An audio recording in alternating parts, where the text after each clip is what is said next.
afternoon and welcome to the Urban Monk Show. Thank you for joining us and welcome to A1R Radio and Moonstruck TV. For those of you watching on catch up, it's still now.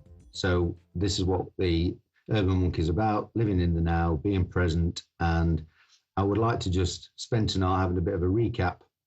It's been quite some time now since I started with the radio station, and I want to go over one or two little bits and bobs before we move on to, from the next week, I will be asking you guys to email in, ask questions or ring in so that we can cover topics that I've discussed over the last few months. So for those of you new to the show, 2018 did a 3,000-mile road trip across America from California to Richmond in Virginia.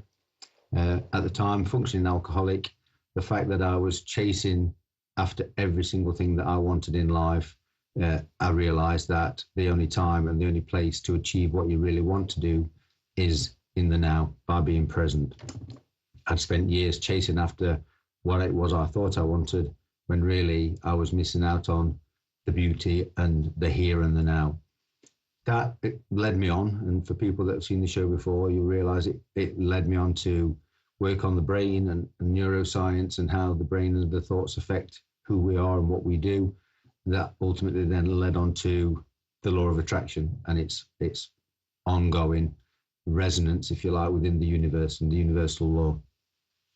So having gone over really how I became the Urban Monk, or what happened to me back in 2018, I want to move forward now and start helping people. I do private clients, I do public speaking, but I wanted to reach out to you guys watching around the world and ask you to send in questions or to call in on the night, ask a question, and we'll cover how we would deal with that in terms of living without stress or anxiety or fear. One of the things really that came home to me was having had a really abusive childhood. I know many people do that. I didn't realize that the actions of the universe, if you like, or the world we lived in at the time would resonate through the years and affect who we actually become, who I became. I was a product of my environment. I was a product of violence.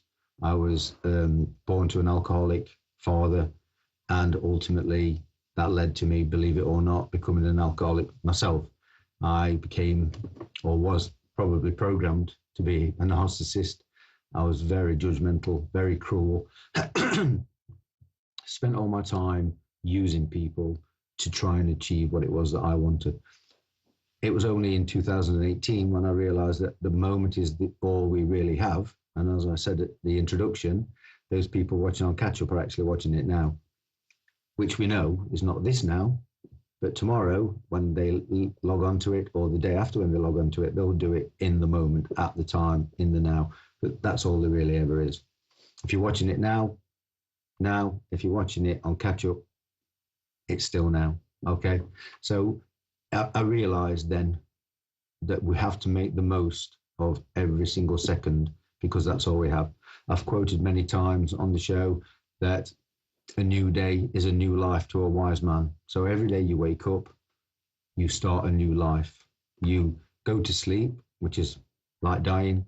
You wake up and it's a new life. We start afresh. We start with whatever thought we have that can affect whether we succeed or whether we fail. Again, many people that I counsel get quite upset when I tell them that where they are right now in life is a product of every thought they've ever had. So ultimately, the problem they've got is all their fault. And like myself, you would blame someone else. I blamed all my partners, my parents, my work colleagues, my work bosses, blame the weather, blame the numbers on the lottery that didn't come up. It wasn't my fault. I was doing everything right. But really, we have to take responsibility and know that we're in that situation because of the thoughts that we engender. We think about things, we reach out to the universe, and the truth of the matter is, in neuroscience, the brain says it doesn't know the difference between fact and fiction. So if you're thinking a negative thought, it will give you a negative thought. If you're thinking a positive thought, but in a negative way, you'll get the negative thought. the positivity won't be able to come through. So everything has to be positive to get positivity back, or negative will give you negativity back. So we become what we think the most. People say in life, you become like the people that you associate with.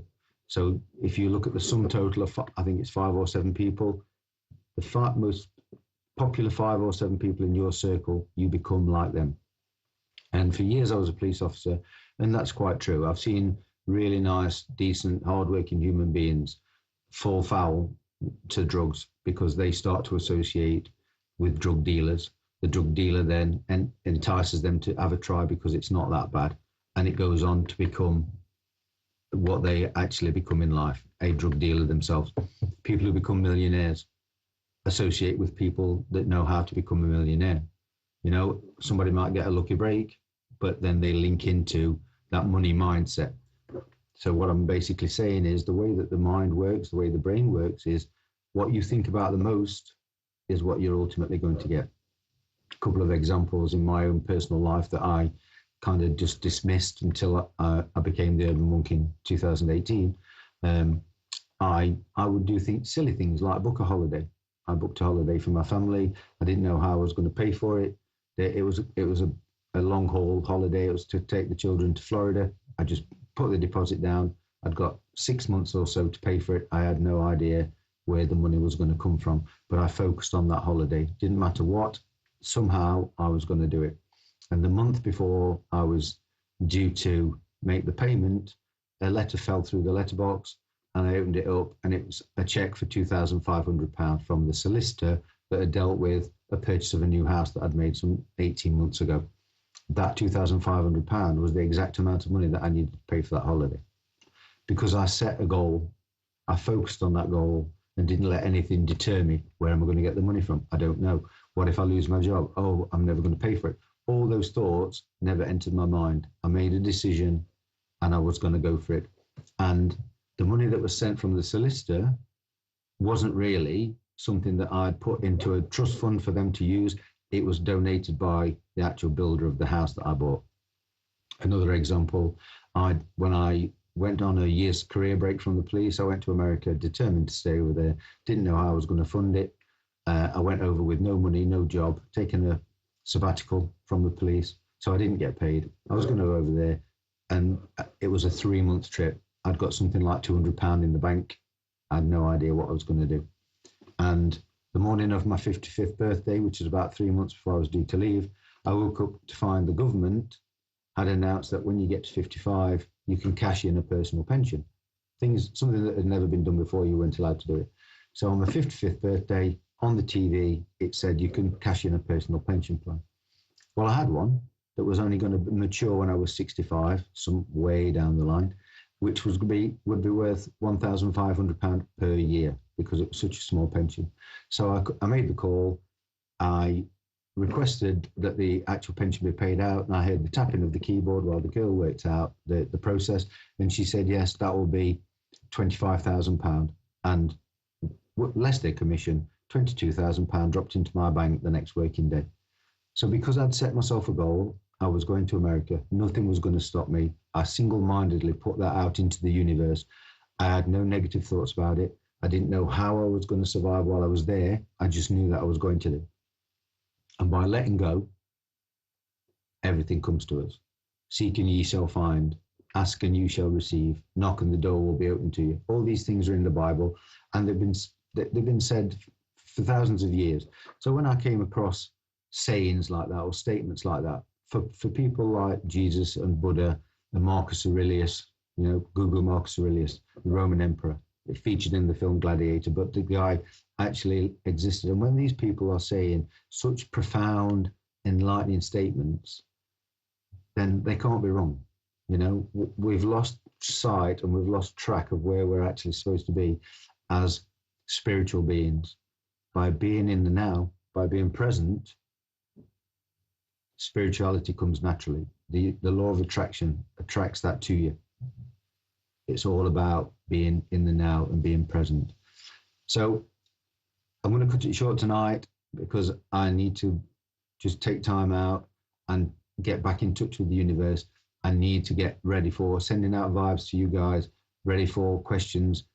Call in next week, drop an email to urbanmonkuk@gmail.com. I can cover that in the show if you wish, or I can answer personally, or hit me up on Facebook on Long Road to Richmond.